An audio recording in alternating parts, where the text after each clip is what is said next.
Yes, we're live. I'm back. Apologies for the slight delay. There was some noise. But yes, I'm back. We're back to discuss the draft. SmackDown has just gone off the air. Night one of the 2023 WWE Draft was live on Fox. And as you can see here, the respective rounds for the draft and the picks are on the screen right now. So we're going to spend maybe the next, I don't know, half an hour or so maybe or something, just discussing thoughts on the picks, thoughts on the show. Also as well, it must be said too, we have a big main event, which I don't think a lot of people were sure where it was going to go. I think a lot of people were thinking, oh, are we going to get new tag team champions? Aren't we going to get new tag team champions? Of course, Night of Champions is coming up in Saudi Arabia later on next month. Obviously, Sami Zayn and Kevin Owens don't do the Saudi shows, of course, as well. There's been this teasing of the Usos possibly being kicked out of the Bloodline too, so there was some wondering as to where that would go, but we do still have the tag team champions of Kevin Owens and Sami Zayn, so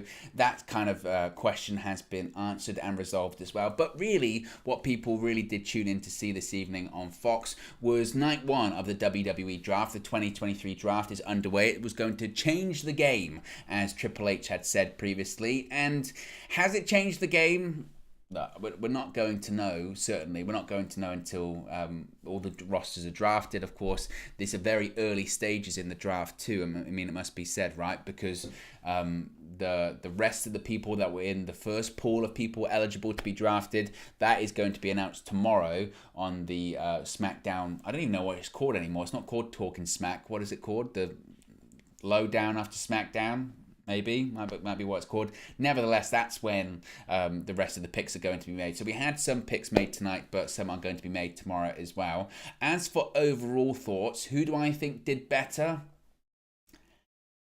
I would say it's about even. I think I'm more excited about the Raw roster, and I think the reason I'm more excited about the Raw roster is just because of the introduction of the new WWE World Heavyweight Championship. I think that several stars that were drafted this evening, I could see as future world champions on that show, of course, namely Cody Rhodes. I mean, some people think he's going to be the one to win the World Heavyweight Championship, the first person to win the title. But I think even if you look at Imperium, I think Gunther, easily, in the next 12 months, he could hold the World Heavyweight Championship on Raw. I have no doubt about it. Drew McIntyre as well, former WWE Champion. His future's a bit up in the air, certainly, but he could absolutely be a World Heavyweight Champion. And I think even someone like Shinsuke Nakamura, if he can get his career going once again in WWE, and if he can be booked correctly, why can't Shinsuke Nakamura be a future World Heavyweight Champion on Monday Night Raw? So I think I'm more excited about the Raw roster just in terms of possibilities. In terms of SmackDown, obviously, it's still going to be centered around Roman Reigns and his historic Universal Championship reign. I think what we have seen this evening is potential challenges that Reigns hasn't faced off against in this title reign, namely AJ Styles and the OC. I would feel like they're setting up possibly the Bloodline versus the OC. I think Bobby Lashley versus Roman Reigns is a really interesting feud they could do as well. So there are other challenges, and of course you could possibly do Jey Uso versus Roman Reigns once again. So there certainly are avenues in which they can go down for Roman Reigns in the future. And frankly, if you're going to have him be champion for so long, you need to constantly be delivering opponents. And I think that's partially what kind of this draft is about too, is getting opponents for Roman Reigns, getting feuds for Roman Reigns, and kind of mapping out who's Roman Reigns going to be beating. Let's be honest, who Roman Reigns going to be beating moving forward, maybe until WrestleMania next year. I think that's the plan. So that's certainly quite interesting. So as I mentioned, let's get straight into the draft picks. Triple H came out to open the show, explained the rules and explained that there was a pool of people that were eligible to be drafted this evening, spoke about select NXT superstars, a little bit of a change from how the draft has worked previously, and I had kind of speculated on this going into the show. I'd speculated on it during the watch long as well. Historically, how they had done it was that because Raw is the longer show, it's 3 hours, and SmackDown is the shorter show, being 2 hours, they usually did, the rounds consisted of 5 picks, 3 went to Raw, 2 went to SmackDown, and Raw always got the first pick. Now, of course, this was very interesting because rightfully so, everyone said, wait a minute, if Raw is going to get the first pick this year, that means they're getting Roman Reigns. We know for a fact the first pick in the draft is going to be Roman Reigns. So we were waiting. Who's going to get the first pick? Triple H kind of said, well, there's a bit of a change this year. They're getting equal draft picks, which honestly makes no sense considering SmackDown, again, is the shorter show. So I think we'll still eventually get to the point where Raw has more people on its roster, but out of necessity, it has to. How they will do that again, maybe they'll explain that during the additional picks that happen tomorrow. Maybe that's how they'll do it. But Roman Reigns was the opening pick, of course. And again, what was interesting about it, and we've spoken about this previously too, is that the Bloodline was eligible to be drafted tonight, but only a select part of the Bloodline, that being Roman Reigns, Solo Sikoa, and Paul Heyman. The Usos, they're part of the draft pool for night 2 of the draft during Monday's edition of Raw. And given the ending of tonight's show, that's going to be very interesting, isn't it? Certainly. But no surprise there. Roman Reigns and Solo Sikoa sticking on SmackDown. Maybe it's an indication of what the Bloodline story is.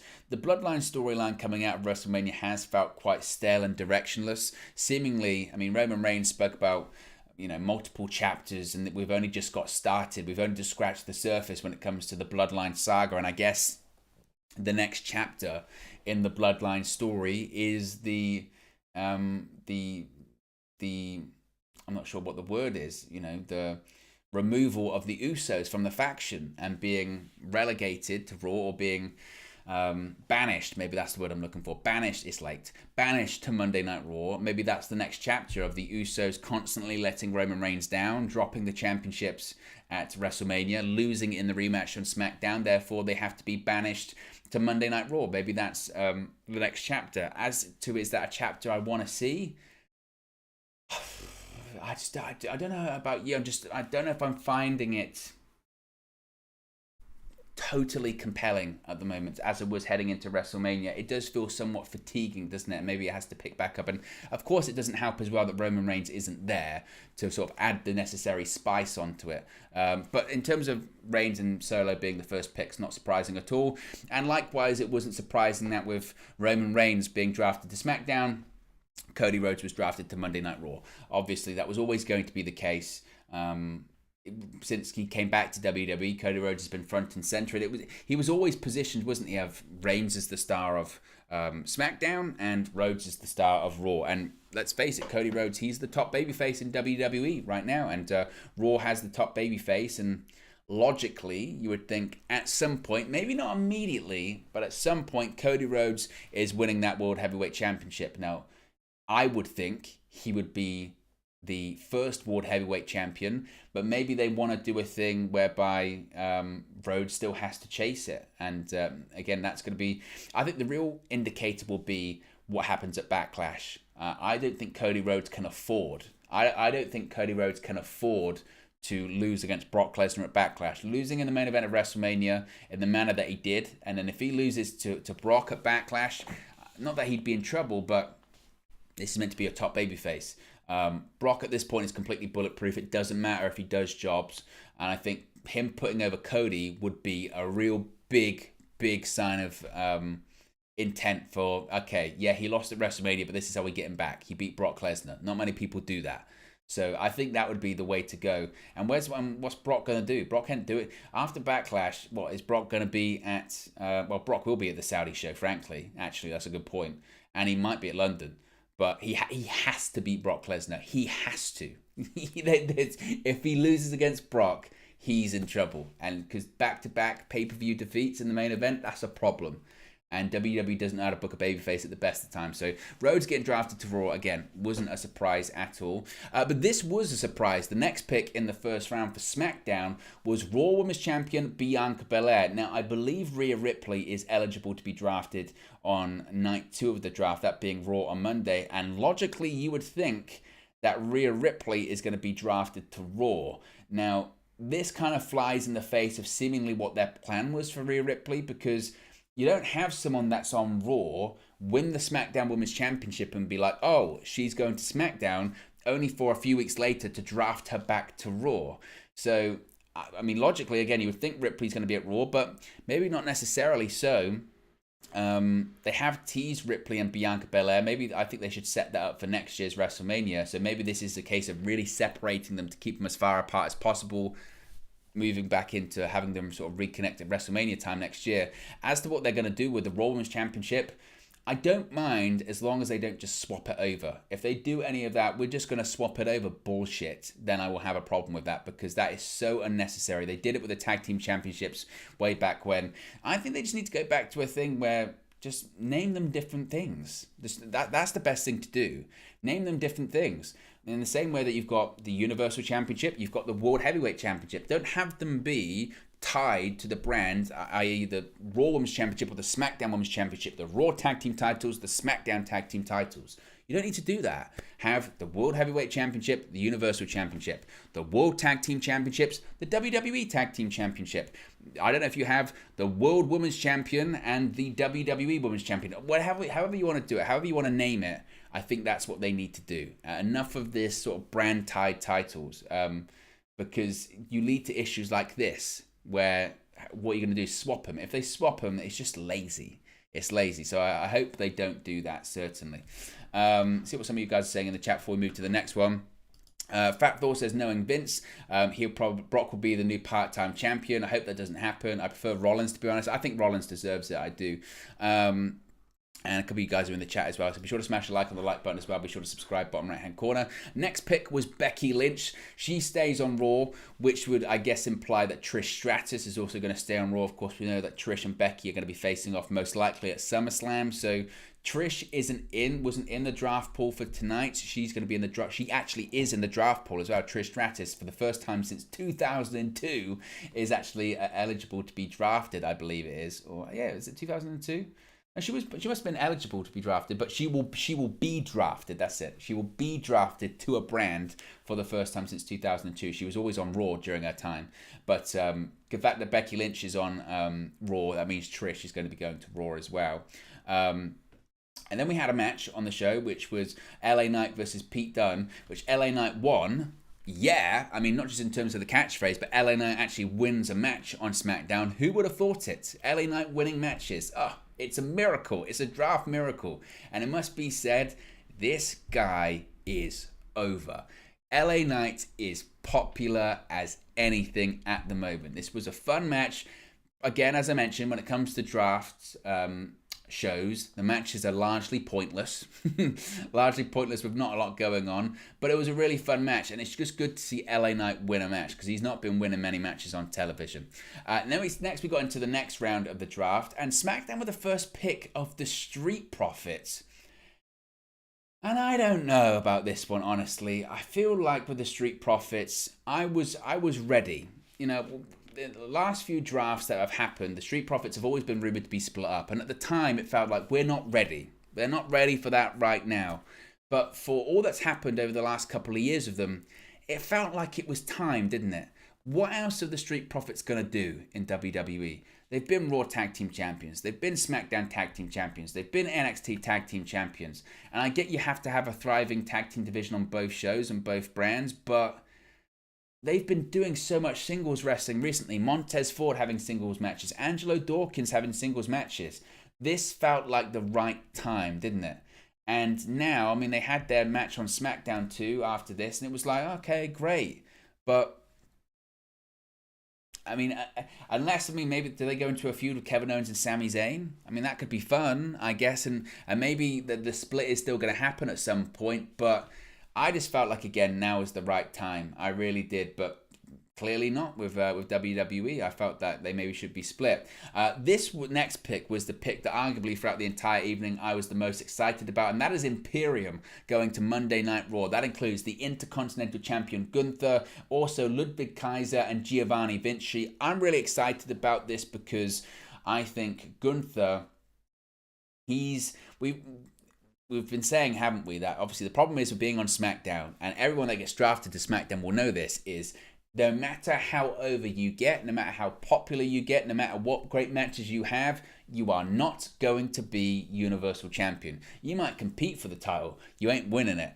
Gunther on Monday Night Raw, that means this guy can be a World Heavyweight Champion in the next 12 months. Now, I don't think he's going to be the first World Champion. Who knows? Maybe he'll carry both. I think he's still going to be pretty focused on the Intercontinental title for a while. I think he's going to beat the record. But for me, that's him being positioned and groomed to be a future World Champion. I mean, think how much good business you could get out of a Cody Rhodes versus Gunther feud. Seeds already been planted at the Royal Rumble earlier this year. The final two were Gunther and Cody Rhodes. The American Nightmare versus, the Austrian dominating Intercontinental Champion. It writes itself. That is a license to print money. And if brand exclusive pay-per-views do return, that can be a main event. A Gunther-Cody Rhodes feud for the World Heavyweight Championship, I'm in. And I think, again, Gunther as a world champion, that can happen fairly soon, I think. So I really, really like this pick. I really like this move. Obviously, Gunther's been just killing it on SmackDown anyway, but now that ceiling just got moved higher, I think. You know what I mean? He can achieve so much more. So I think that might be the pick of the night that actually I was looking forward to the most. Next pick was Edge going to SmackDown. Edge seemingly is going to finish out his career in WWE this year. What brand do you think he's more associated with, I think? Because obviously, originally 2002, he was part of the SmackDown 6 and achieved a lot on SmackDown, was world champion multiple times on SmackDown in the late 2000s, La Familia. But at the same time, he did achieve quite a bit on Raw. I suppose he's probably best associated with SmackDown. So it makes sense that he would end his career on SmackDown. Who he's going to be feuding against, I don't really know, to be honest. So far, I mean, there's no real standout names. Maybe he has one more thing against Roman. Maybe Roman's the one that retires him. Maybe. So I don't know. Ed, I'm not sure with Edge at the moment, but I think it means he basically finishes his career on SmackDown. Next pick was Matt Riddle staying on Monday Night Raw, which again would probably imply that whenever Randy Orton comes back, he's going to be sticking on Raw as well. He was picked by Rob Van Dam, which was pretty fitting. We then had a triple threat tag team match. We had Braun Strowman and Ricochet versus the Street Profits, Cruz del Toro and Wacky Wild. It was a fun match, a very good match. Street Profits won, which again just kind of hammers home the point that they're on SmackDown, I guess, and maybe, like I said, they will be feuding with Kevin Owens and Sami Zayn, but that was fun. We then had the next round of the draft, and Bobby Lashley has been drafted to SmackDown. Now, as I said at the beginning of the stream, to me, this, from the SmackDown point of view, from the Raw point of view, they're populating several people there. They can be world champion within the next 12 months. From the SmackDown perspective, it's we need fresh challenges for Roman Reigns. We need people that haven't wrestled Roman Reigns during this title reign, or they haven't wrestled him for a really long time. Bobby Lashley falls into that category. I think it's fairly apparent you could do Bobby Lashley versus Roman Reigns. What you could also do is the Hurt Business versus the Bloodline, and that can be money. So I think that Bobby Lashley going to SmackDown is a good thing for him. The fact he wasn't on WrestleMania was a travesty, and maybe the way they make up to Bobby Lashley is you weren't on WrestleMania, but you're going to be in a world title program with Roman Reigns, and that's really where the money is. So I think that's a really good move for him. Again, will it mean a reuniting of the Hurt Business? I don't know. I really don't know. But I think Lashley moving to SmackDown is a good move, a fresh move for him. Likewise, Drew McIntyre going back to Monday Night Raw, where he had his success, two-time WWE champion during the pandemic, whilst he was a superstar on Raw. Another one, to be honest, is another one. Again, there were several picks this evening, which you go, any of them, you go, he could be world champion. Whether it's McIntyre, Rhodes, as I mentioned, Gunther, even a couple more after this. So McIntyre's future is still a bit uncertain. We haven't seen him on television since WrestleMania. In addition to that, his contract does expire later this year, so it's still kind of up in the air, honestly. But I think that's a good move for McIntyre. And there are really interesting feuds for him on Raw. McIntyre versus Cody Rhodes. Again, this is why you think about some of these world title feuds that could happen. McIntyre versus Rhodes, or even if it was McIntyre versus Rollins, that's a really, really interesting feud for a world championship.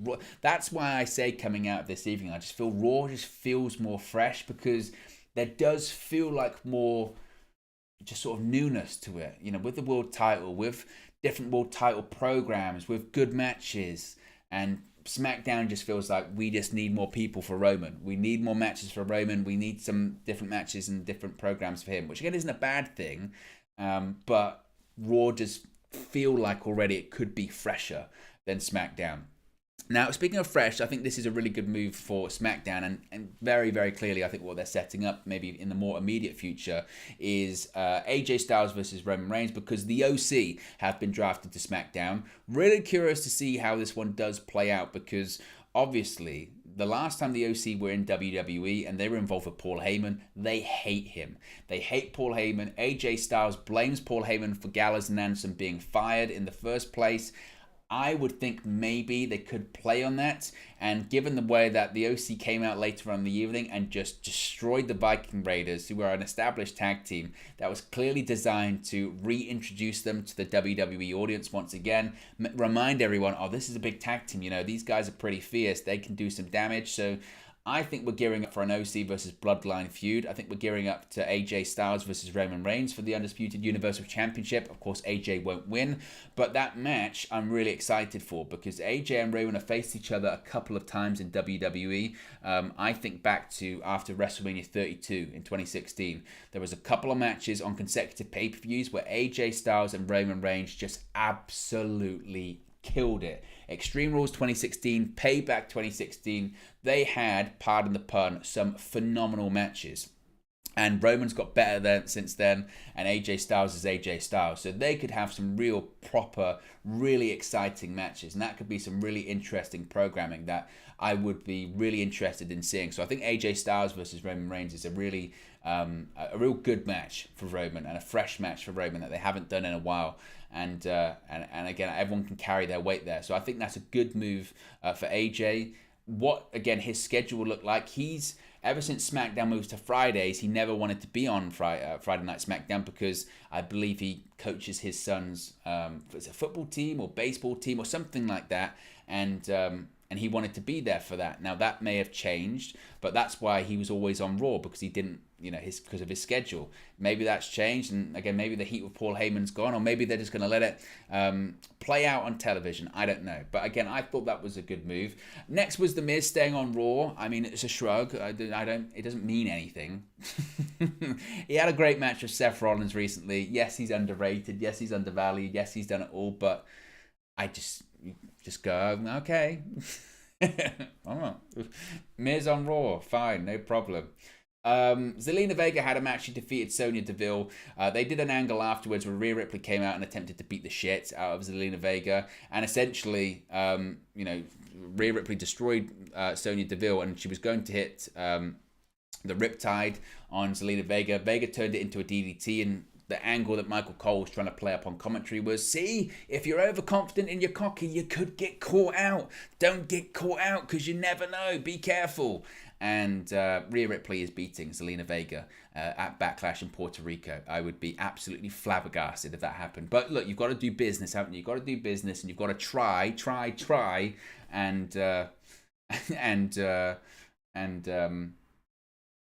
and play up that there's some kind of risk when there really isn't. As I mentioned, we had the segment where AJ Styles' return came out. Of course, he's been out of action with a broken ankle. To be honest, the reaction to him and the OC in general was warm at best, and I think that's probably me being, polite. It was warm a little bit because the crowd... I told you, I said when we started this, and they said the draft, where is it? Corpus Christi, Texas. They kind of sat on their hands for the majority of the night. The main event, they kind of got into it, but, poor Viking Raiders, a tag team, War Machine's a great tag team, and they got absolutely flattened. I mean, what was the point of that from their perspective? They came out and just got squashed by the OC in a couple of minutes. I was even without AJ Styles. And again, clearly, it's all by the design of get the OC over because they're going to be feuding with the Bloodline. And whoever's call it was we need to establish they just beat up the Viking Raiders. So they're going to be a real credible threat to Roman Reigns and the Bloodline. That was the plan there. Next picked in the draft was Damage Control to SmackDown, which again, honestly makes no sense. The reason it makes no sense is because they've been teasing for weeks that this faction is going to be broken up. And unless they do the split up Backlash or they do it during Raw, which why would they? Are we just going to have them go to SmackDown and then split up as well? That, again, to me, doesn't make a ton of sense. Bayley being on SmackDown's cool. But again, we have had... Figure this out. We have had Damage Control versus Bianca Belair for months. So what would you do? You would split them up and go in different directions for fresh opponents. Damage Control and Bianca Belair, that is not fresh. Putting it on a different brand is just putting a different coat of paint on it. It's the same thing. So either they do the split on SmackDown or they're just going to keep doing it. Which, again, to me, didn't make any sense at all. Now, in comparison, you do have a draft pick like this. Shinsuke Nakamura to Raw. I like that. I like Nakamura to Raw. He's never ever been on Monday Night Raw. He's always been a SmackDown talent since he made his main roster debut in 2017. With the introduction of a World Championship, he can compete for that. He can be a credible World title challenger. I don't know if at this stage in his career he'll ever win a World Championship in WWE, which is unfortunate considering how great he is and how popular he once was, but that's what he needs. I think Nakamura to Raw, he can compete for the world in the World Championship picture. I like it. I really like that pick. That's a fresh pick. As I mentioned, there are some picks this evening which are good. They're fresh. There are some picks this evening that are absolutely baffling and make zero sense at all. They really do. Speaking of which, the first NXT pick in the draft was in the final round, and I know what you're thinking. Oh, is it Bron Breakker, Carmelo Hayes, Grayson Waller? It was Alba Fire and Isla Dawn. Now, I don't mean this as a disrespect. I don't. But I don't think anyone would have predicted that. I really, really don't. And I would be really excited about this pick if I had faith that WWE could book a good women's tag team division. The issue is I don't have faith that they can do that because I've yet to see any evidence of it. Now, you've got Liv Morgan and Raquel Rodriguez as the women's tag team champions at the moment. You've got Ronda Rousey and Shayna Baszler as a tag team. You've got Sonya Deville and Chelsea Green. I guess maybe they're trying, and maybe this is WWE's attempt at trying to put more women's tag teams on the main roster. So again, I'll wait and see what happens with this, but I don't think anyone could have predicted this was going to be the first NXT call-up, was Alba Fire and Isla Dawn. They've got an NXT Women's Tag Team title match set for Tuesday on NXT. They're going to drop the titles, clearly. But I was surprised by this one. Not as much surprised by this one, but again, the booking seems odd. Indy Hartwell to Monday Night Raw. Now, not surprised in the sense of, look, she's been at NXT for a really long time. She's really, really good. I think it's a good pick, and she deserves it. The thing that doesn't make a ton of sense is she's just won the NXT Women's Championship. And for all this talk about, yeah, now Triple H is in charge of creative, now Triple H is in charge of writing the shows for Raw, there's going to be a better synergy between the main roster and NXT, the call-ups aren't going to be so random, we're going to have time to write people off television, conclude their storylines, etc., etc., etc. Instead, we've got someone that won the NXT Women's Championship, 2 weeks ago? 3 weeks ago at Stand and Deliver. She was in a title match on Tuesday where she was booked to retain. She got injured during the match and there was nearly an impromptu change, which again would have even made more sense for tonight. But instead, we've got the NXT Women's Champion, the brand new NXT Women's Champion. She's going to be on Raw. Like I said, I'm not against the draft pick, but the booking, why did she win the title? Why did she beat Roxanne Perez for the title when Roxanne Perez had just won the title herself? Like, all of it doesn't make any sense. And it would imply that this would have been a last-minute call-up. This would have been a last-minute change. And as I mentioned, for all the synergy that was promised, for all the synergy that was going to be, Triple H now in charge, it's going to be a much smoother process. That feels very Vince McMahon-ish, doesn't it? It certainly does. Now, when it came to the main event as well, undisputed WWE Tag Team Championships on the line. Kevin Owens and Sami Zayn retain over the Usos.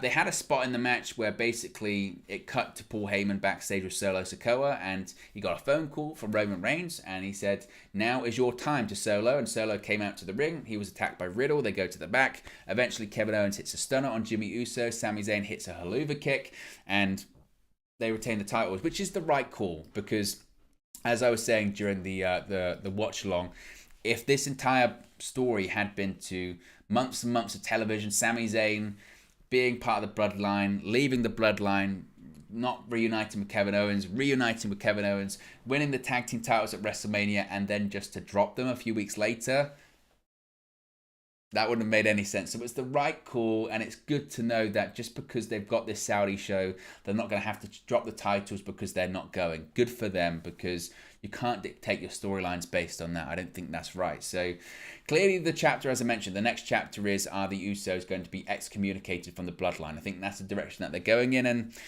we'll have to wait and see indeed how that plays out. So there you go, guys. That's a post-show reaction for you. Let me know your thoughts on the draft picks overall. Let me know your thoughts on what you thought. Did some make sense? Did some not make sense? Let me know your thoughts in the comment section below. Be sure to smash a like on the like button, and I'll be back for more news videos tomorrow, and I'll be back Monday as well for a watch along and post show reaction, as well as a watch along and post show for Backlash 2. I'm out of here. Peace.